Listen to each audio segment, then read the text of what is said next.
Bathukamma కుంటపై supreme court stay నేపథ్యంలో ఖైరతాబాద్లో all party ఆధ్వర్యంలో నిరసన కార్యక్రమం నిర్వహించారు.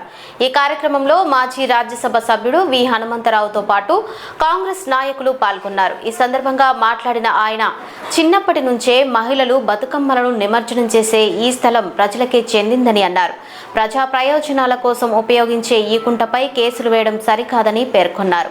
ఇక జిల్లా కాంగ్రెస్ నాయకులు కూడా స్పందిస్తూ బతుకమ్మ కుంటను పునర్నిర్మించి ప్రజలకు అందుబాటులోకి తీసుకొచ్చామని తెలిపారు.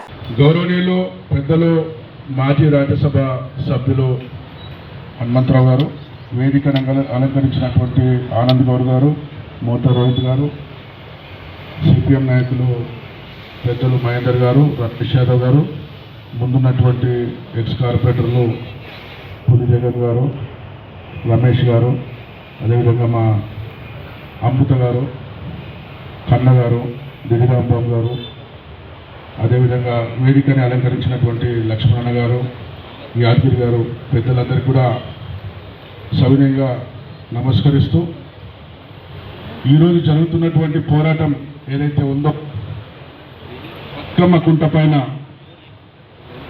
పోరాటంగా ఈరోజు మనం చూస్తూ ఉన్నాం. కానీ బతుకమ్మ కుంట అంటే ఈరోజు వచ్చినటువంటి కుంట కాదు. మా తాతల కాలం నుంచి కూడా మేము ఉన్నటువంటి మాట, ఇక్కడ ఒకటి బతుకమ్మ కుంట అనేది ఉండే, బతుకమ్మ వేసేవాళ్ళం. ఇక్కడ ఉన్నటువంటి మహిళా సోదరులందరూ కూడా పెద్ద ఎత్తున కార్యక్రమాలు నిర్వహించినటువంటి చిన్నతనంలో మేము కూడా చూడడం జరిగింది. కానీ ఇలాంటి బతుకమ్మ కుంటని పునరుద్ధరించిన తర్వాత ఇలాంటి చర్యలకు పాల్పడినటువంటి ఈ బీఆర్ఎస్ నాయకుడిగా చెప్పుకునేటువంటి ఎడ్ల సుధాకర్ రెడ్డి గారు ఉన్నారో, ఇది మాత్రం శోచనీయమైనటువంటి పని కాదని చెప్పి నేను ఘంటాపదంగా భారతీయ జనతా పార్టీ తరఫున ఖండిస్తా ఉన్నాను. ఇది ఏ ఒక్కరికి ఉపయోగపడేటువంటి అంశం కాదు. తాతల కాలం నుండి కూడా ఇది వాటర్ బాడీగా కుంటగానే నమోదైనటువంటి విషయాన్ని మనందరం కూడా గమనించాల్సినటువంటి అవసరం ఉన్నది. కుంటని ఎవరు కూడా ఆక్రమించుకొని ఎట్టి పరిస్థితుల్లో రిజిస్ట్రేషన్ చేసుకునే విధంగా చట్టాలు వర్తించవు. మరి ఏ రకంగా అయినా రిజిస్ట్రేషన్ చేసుకున్నా అని చెప్పి కోర్టుకి ఏం తప్పుడు సమాచారం ఇస్తుందో మరి కోర్టులు కూడా సరైనటువంటి పర్యవేక్షణ చేసి ఈ కుంటకి సంబంధించినంత వరకు ఆ రోజు నుంచి ఈ రోజు దాకా అలుపెరుగని పోరాటం చేస్తున్నటువంటి పెద్దలు హనుమంతరావు గారితో పాటు భారతీయ జనతా పార్టీ శాసనసభ్యులుగా ఉన్న కిషన్ రెడ్డి గారు కూడా ఎన్నోసార్లు ఇక్కడ ఇదే ప్రాంతంలో ధర్నాలో పాల్గొనడం జరిగింది. ప్రజల కోసం చేసేటువంటి మంచి పనులకి ఎప్పుడు కూడా భారతీయ జనతా పార్టీ ఒత్తసు పలుకుతుంది, ఎప్పటికి కూడా సపోర్ట్గా ఉంటుందని చెప్పి నిరూపించడం జరిగింది. బాధపడుతుండే ఇదంతా చెత్త చెదారము ఉండడం వల్ల అందరు బాధపడ్డారు. ఎప్పుడు బాగవుతుందో అని ఆలోచన చేశారు. కానీ కాంగ్రెస్ ప్రభుత్వం వచ్చిన తర్వాత ముఖ్యమంత్రి గారిని కలిసి మాకు న్యాయం చేయాలండి, మేమెవరు ఇంటి గురించి అడుగుతున్నాము, మా సొంతంగా లాభపడాలనే ఆలోచన లేదు. కానీ ప్రజల ఆలోచన ఏమిటంటే, ఒక భూమిని కబ్జా చేస్తున్నటువంటి వ్యక్తి అది కూడా చెరువును కబ్జా చేస్తున్నాడు. కాబట్టి దీనికి తప్పనిసరిగా ఇది బతుకమ్మ పేరే, దీని పేరు బతుకమ్మ కుంట. గతంలో బతుకమ్మను ఆడారు, కానీ బతుకమ్మ కుంటను మర్చిపోయారు. కానీ నా ఉద్దేశంలో ఏదైనా మొత్తం మీద ఐడా రంగనాథ్ గారు కొద్దిగా శ్రద్ధ వహించి దీన్ని సాధించారు. మంచి వాతావరణం అయిందని అందరూ సంతోషంగా ఉన్నారు. అయినా మరి జ్యుడిషియరీ మీద నేనేం కామెంట్ చేయను, ఎందుకంటే జ్యుడిషియరీ ఇది హైయెస్ట్ అథారిటీ.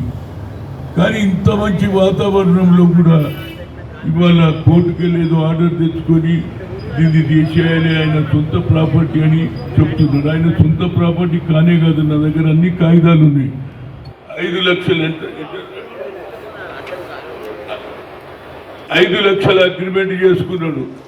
అది కూడా చెరువులో 7 ఎకరాలు నాయే అని చెప్తారు. అందులో 2 ఎకరాల వరకు కొత్త కూడా జరిగిపోయింది. ఇక మిగిలింది 5 ఎకరాలు.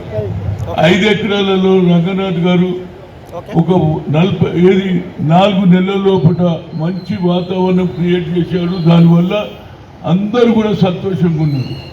సంతోషంగా ఉండి ఇంకా బాగా జరగాలి, వాకింగ్ పిల్లలకు అందరికీ మంచి వాతావరణం వచ్చిందని ఇక్కడ చుట్టుపక్కల ఉన్న కాలనీ వాళ్ళు కానీ అందరూ కూడా బడుగు బలైన వర్గాలు అందరూ సంతోషంగా ఉండే సమయంలో ఒక పెద్ద అవాండం పెట్టి దీన్ని బతుకమ్మకుంటను ఆక్రమించుకోలేదు, అది ఆయన స్థలమే అని వాళ్ళు చెప్తున్నారు. అది ఎంతవరకు కరెక్ట్ అనేది జ్యుడిషియరీ చూసుకుంటుంది. కానీ ఇది అన్యాయం. అరే ఇది బతుకమ్మకుంట గతంలో వర్షాలు పడితే ఉస్మానియా యూనివర్సిటీ నీళ్ళన్నీ వచ్చి ఇళ్ళనే పడేది. రాను రాను అన్ని బిల్డింగ్లు అయిపోయినా నీళ్లు నిలబడనే ఉంటుంటాయి.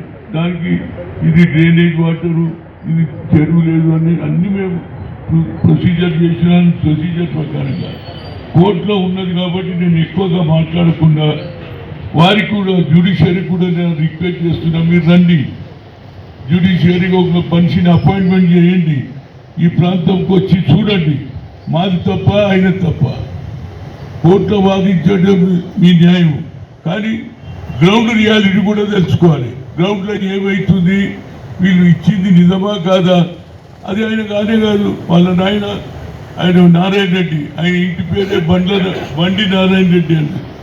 ఆయన మొహమ్మద్ ఆజం దగ్గర మునీంగా పనిచేసేది, ఆయన ఇటుకలు తయారు చేసేది, డబ్బులు ఆయన ఇచ్చేది, మళ్ళీ ఇటుక కూడా మొహమ్మద్ ఆజం కొనేది.